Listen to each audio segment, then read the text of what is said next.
Iraq का बादशाह मलक फैसल गहरी नींद में था। इसने ख्वाब में देखा कि कोई इससे कह रहा था, हम रसूलुल्लाह सल्लल्लाहु अलैहि वसल्लम के दो सहाबी दरिया दजला के किनारे दफन हैं।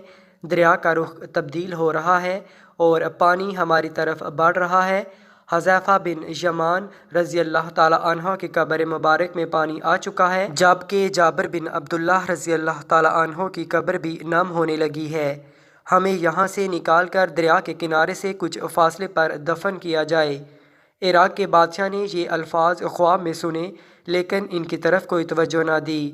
दूसरी रात फिर यही अल्फाज सुनाई दिए, लेकिन इसने अब भी तवज्जो ना दी। तीसरी रात ये ख्वाब इराक के मुफ्ती आज़म नूरी अल सईद पाशाह को दिखाई दिया। उन्होंने इसी वक्त वज़ीर आज़म को साथ लिया और बादशाह की खिदमत में पहुँच गए। जब उन्होंने बादशाह से अपने ख्वाब बयान किया तो बादशाह चौंका और बोला, ये ख्वाब तो मैंने भी 2 बार देखा है। अब उन्होंने मशवरा किया और आखिर बादशाह ने मुफ्ती आज़म से कहा, पहले आप कब्रों को खोलने का फतवा दे, तब मैं इस ख्वाब के मुताबिक अमल करूँगा। मुफ्ती आज़म ने उसी वक्त कब्रों को खोलने और इसमें से नाशों को निकाल कर दूसरी जगह दफन करने का फतवा जारी कर दिया।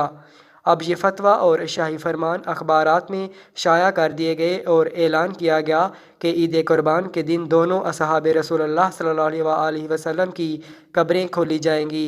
अखबारात में जो ही ये खबर शाया हुई तो दुनिया इस्लाम में बिजली की तरह फैल गई।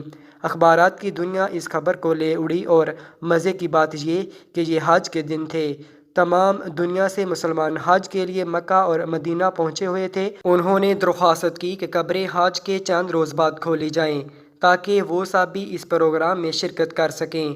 इसी तरह हिजाज, मिस्र, शाम, लेबनान, फ़लस्तीन, टर्की, पाकिस्तान, ईरान, बल्गारिया, भारत और दीगर मुल्कों से भी शाह इराक के नाम से बेशुमार तार पहुँचे कि हम भी इस मौके पर शिरकत करना चाहते हैं। मेहरबानी फरमाकर मुकर्ररा तारीख चंद रोज़ आगे बढ़ा दी जाए। चुनांचा दुनिया भर के मुसलमानों की ख्वाहिश पर दूसरा फरमान ये जारी किया गया कि अब ये काम हज के 10 दिन बाद किया जाएगा।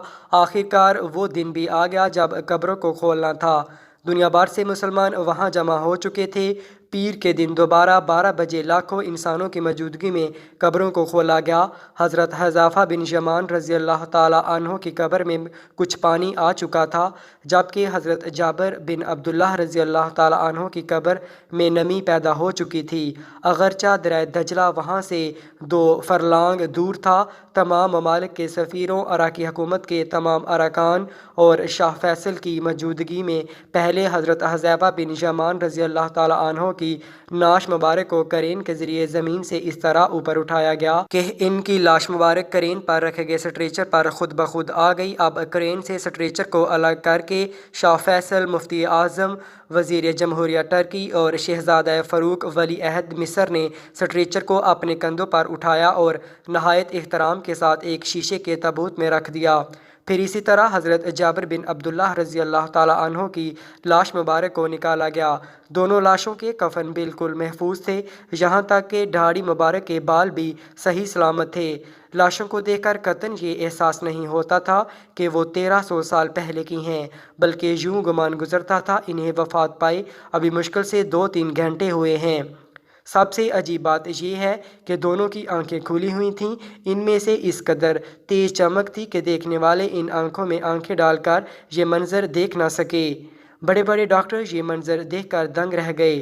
सच है और हक है कि मोहम्मद के ग़ुलामों का कफन मैला नहीं होता।